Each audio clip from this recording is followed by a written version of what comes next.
and welcome to the Economy This Week series of Drishti IAS. I am Ritu and today's session is about all the important economic events which had happened in the past week, and this session is important for you GS-3 perspective.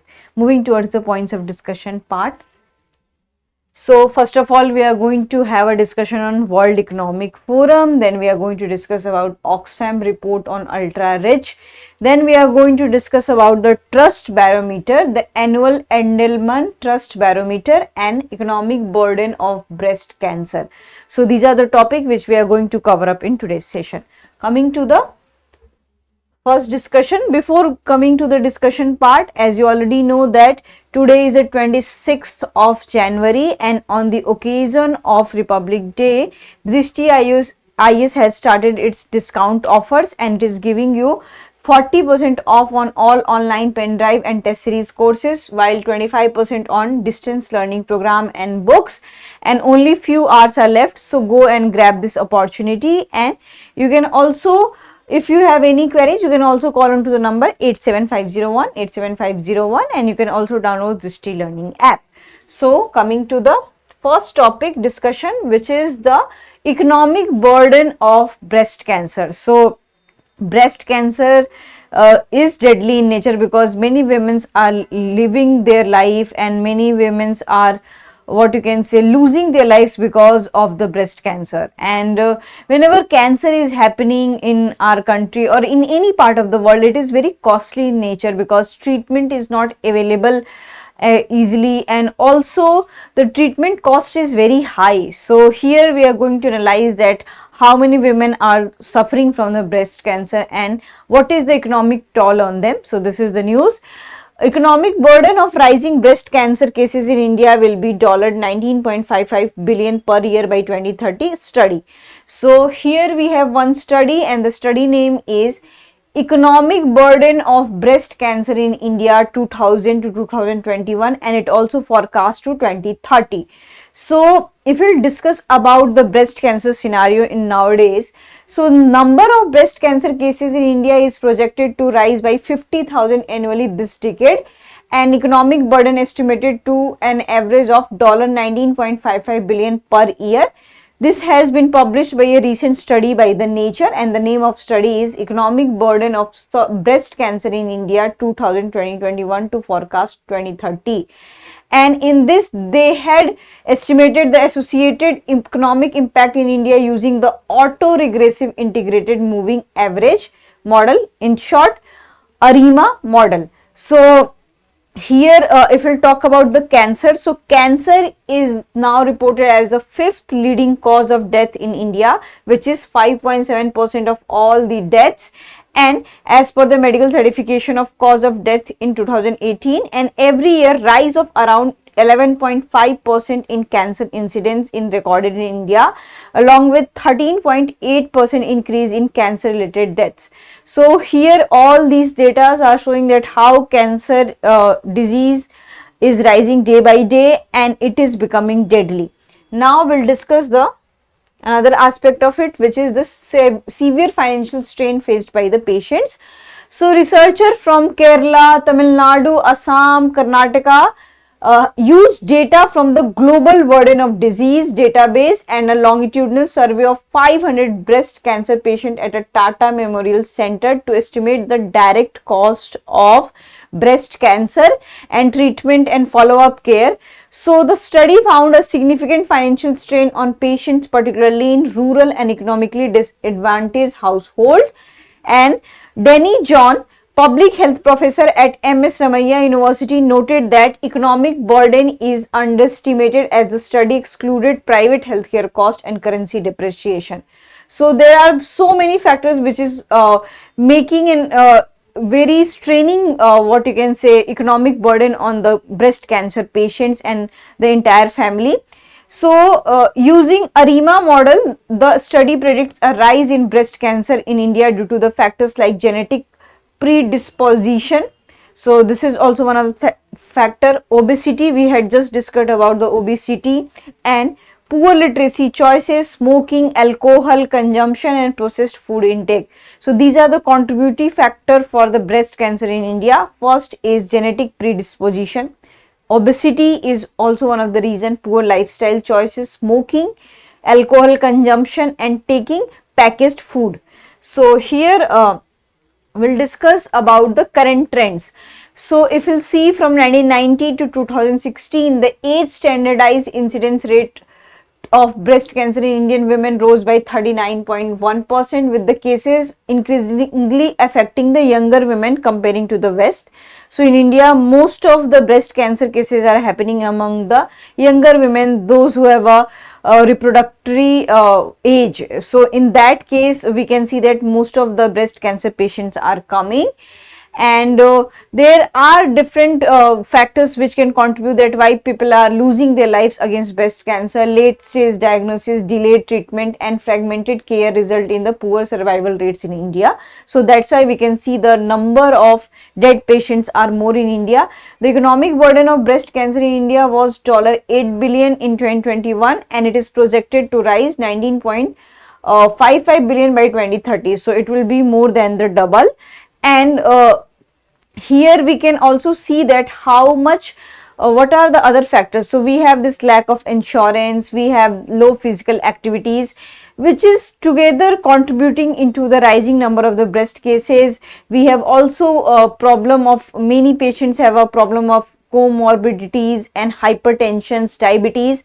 So if any person who has a breast cancer and the person has also the hypertension, diabetes and other diseases, so the cost for treatment of that person has increased more because you have to take care of the other diseases suffered by that patient.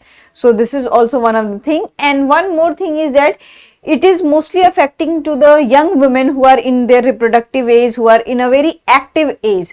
And what we can say that this is the time there they can rear the children, they can bear the children, and also they can work outside and they can be a part of the workforce. But what we have seen that they are caught by the cancer, and we can see that their economic burden is happening more because women are not going as a workforce.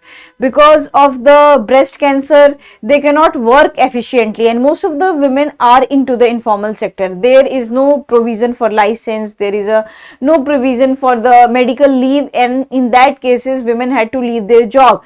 So that's why the breast cancer is increasing so much economic strain on the GDP. So here we'll discuss some more points related to it, that what does the study recommend.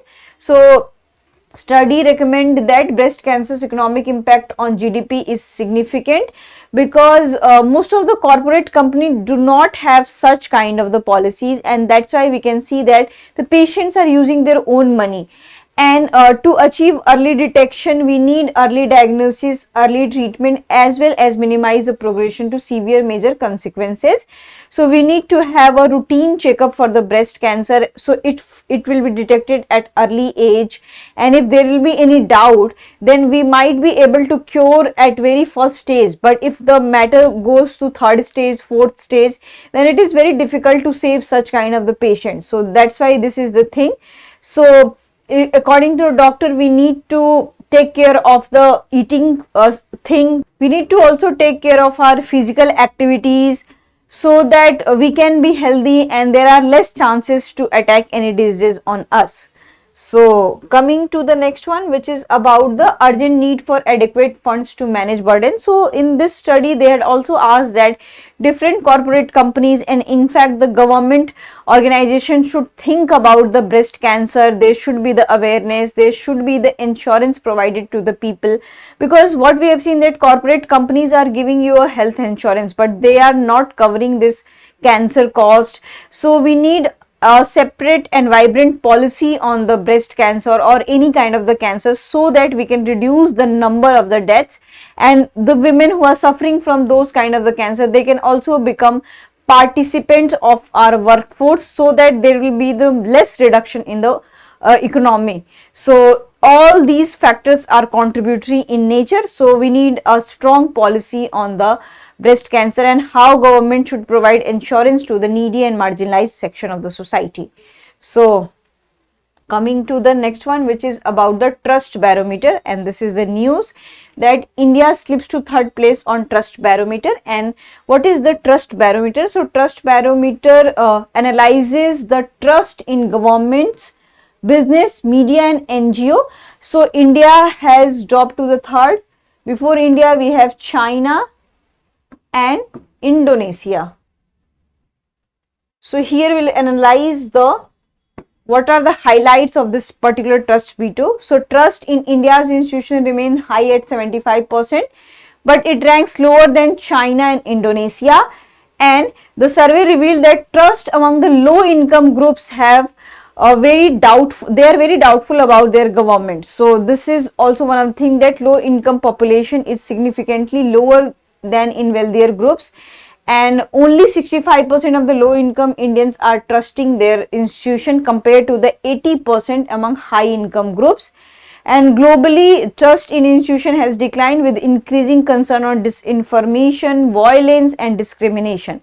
So these are the reasons, and these reasons are also in India. So that's why we can see that a low income group has less trust in the government and its agencies. And trust in government leaders, business, executive and journalists is at record low, with 69% of respondents believing that these figures intentionally misled the public. So what this trust barometer is showing us, that people are losing their interest in their governments. They are not trusting even the journalists, because sometimes we can see that journalists also spread rumors that this is happening, that is happening, and which is not true. They do not search about that thing, and many times we can see that journalism is also affected by the politics. So that's why all these cumulative factors are responsible for this particular less trust in the governance. Then here the survey also found that younger generation are more likely to approve of hostile activism to drive change. And we can see that in India also there were so many protests related to the examination, then reservation, then gender based protests, then against the rape culture. So what we have seen, that young force are coming to forward and they are protesting against the government. And it is not just story of India, the other country also have a similar kind of situation.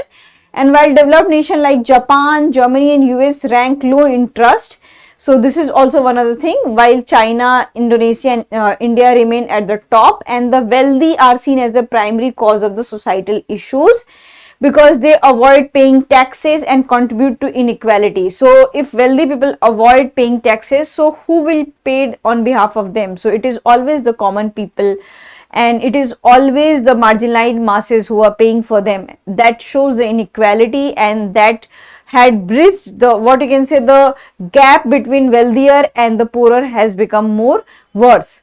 So coming to the next one. Next one is about Oxfam report on ultra rich, and this is the report.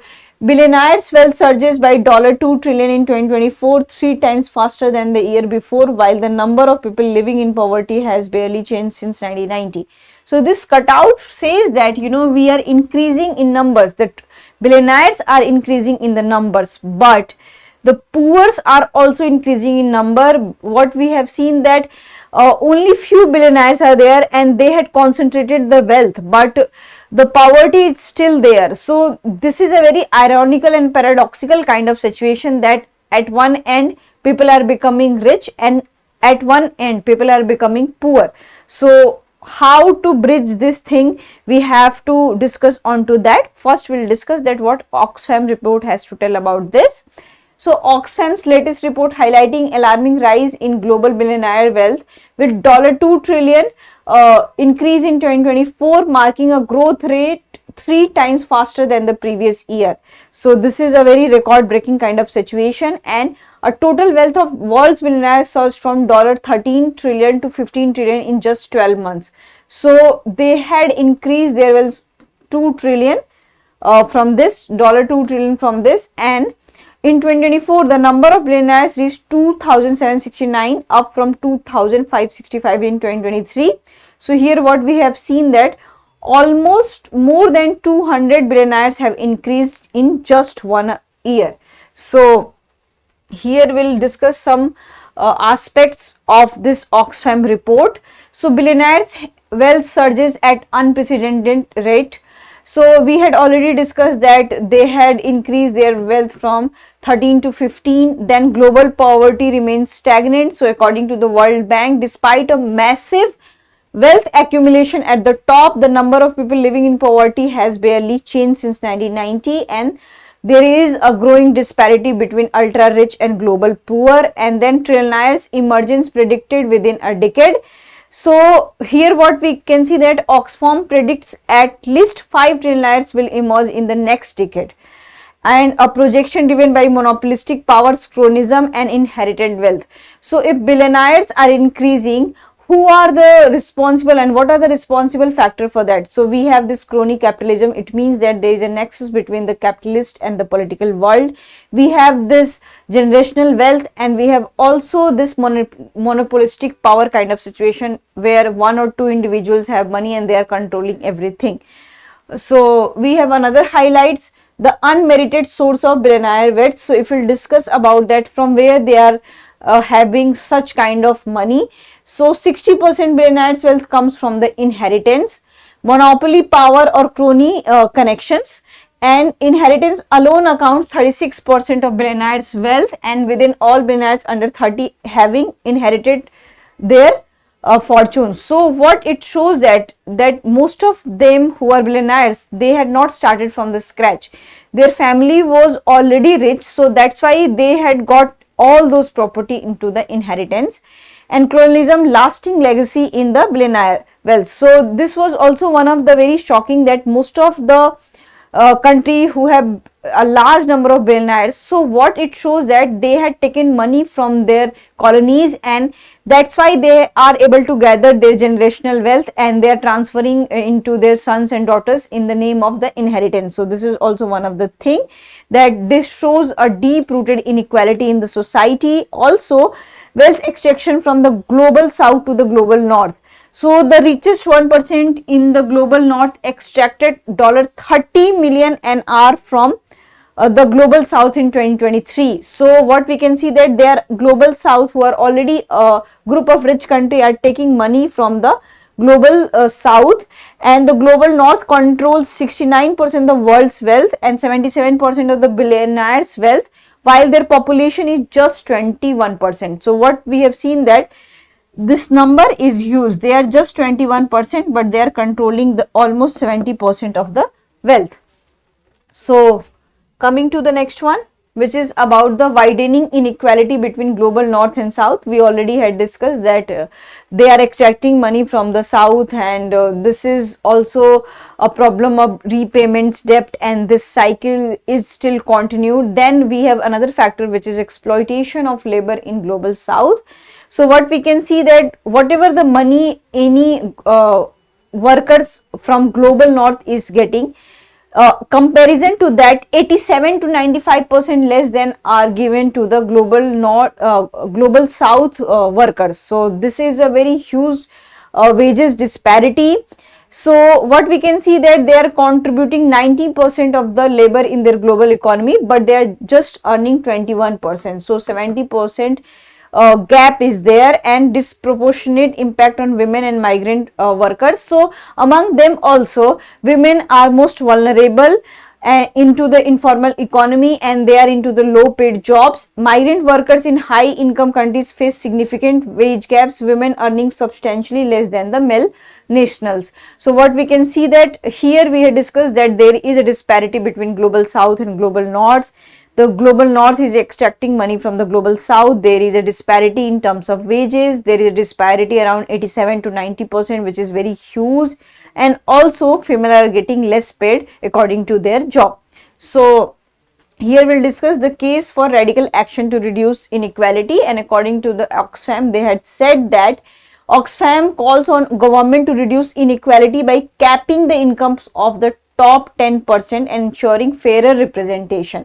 So this has been called by the Oxfam, and they had also discussed that we need to take efforts to address the racism, sexism and economic exploitation, because all these things are interconnected, and tax reforms and ending tax havens.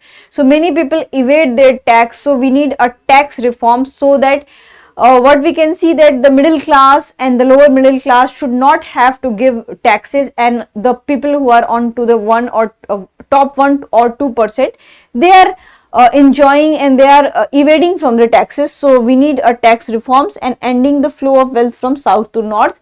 So here we have to also think that many money from the global south is going to the global north, so we need to also balance it down so that country should not be in a trap of the debt.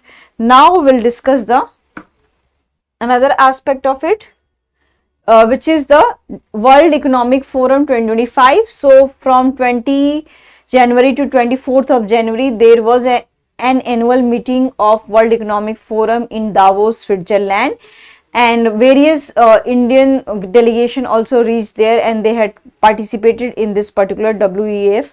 So on which line they had decided, so for these kind of the aim: rebuilding trust, reimagining growth, safeguarding the planet, industries in the intelligent age, investing in people.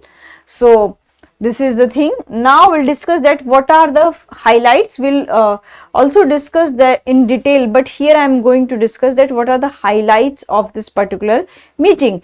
So World Economic Forum begins with the focus of the collaboration for the intelligent age, and David Beckham and 2 others received Crystal Awards, which highlights the Antarctica's environmental crisis, and India sent its largest delegation to this particular World Economic Forum. And here we have 2 pavilions which showcase the Kerala, Telangana, Uttar Pradesh, Andhra Pradesh, Maharashtra and Tamil Nadu, and Maharashtra had also signed memorandum of understandings worth rupees 4.99 lakh crore, aiming to generate over 92,000 jobs, including rupees 3 lakh crore deal with the JSW group. So this is about the condition of India, that India sent its largest delegation. Also Maharashtra has signed an MOU for their providing jobs and other matters. So here we'll discuss another aspects, which is the global discussion. So in this discussion they had also discussed about the Ukraine-Russia conflict, and Ukraine's Zelensky urges Europe to be a stronger global player for peace and security. There was also criticism for Elon Musk that he is supporting the extreme right positions, and Pakistan secures $1 billion loan from the Middle East banks. And there was also focus on environment and energy. And what we can see that Portugal moves to reduce reliance on Russian LNG and increasing imports from the US and Nigeria. So they are also changing their trading pattern. So these are the highlights. We have some more highlights. Scholz, who is the German Chancellor, vows to defend free trade amid so many tensions coming between America and Europe. And we can see that Trump had become a president of America and his policy is the America first policy, and there was lots of debate on the free trade agreement tariff policies. So that's why we can see that they are also asking for the free and fair world trade. And Trump's record on workers challenged. So this is also one of the thing that so many people are affected by the President Trump took oath, and there can be many differences and many, what you can say, announcement by the Trump which can give shock to the world. So that's why people are also preparing for that. And also we had witnessed the Greenpeace protest where the, what you can say, protesters are asking that we should not invest money, and Greenpeace activists bypass tight security at Davos to stage protest calling for taxing the super rich and funding a just green future. So this is about the World Economic Forum Summit. So what we have discussed, we had discussed about the trust barometer. India is on the 3rd position. We had discussed about that World Economic Forum Summit and what are the highlights of the World Economic Forum Summit. Then we had discussed about different aspects of the breast cancer and how it is affecting the economic life of the people, especially the women's life. So these are the factors which you have to remember for your mains examination also. Coming to the discussion part of the questions. So here first we'll discuss what threat did US President Donald Trump make regarding tariffs. He threatened tariffs on African countries. He promised to impose 25% tariff on Canada and Mexico. He proposed a global trade war. He suggested reducing tariffs on European goods. Then here we'll discuss, according to Oxfam's report, how much did the UK extract from the colonial India between 1765 to 1900? $30 trillion, $64.8 trillion, $50 trillion, $100 trillion. What did the Edelman Trust Barometer report about the wealthy population globally? They are seen as the solution to economic problem. A majority believe the wealthy do not pay their fair share of taxes. They are increasingly trusted by the general public. They are primarily seen as victims of global economic issues. Now we'll come to the last one. According to the study published in Nature, what is the projected annual increase in breast cancer in India for this decade? 30,000, 40,000, 50,000, 60,000. So you have to answer this into the comment section. I hope you like this session. If you have any queries related to this session, kindly ask into the comment section. Thank you. Have a nice day. For more informative content, like, share and subscribe, and do not forget to press the bell icon to get the notifications.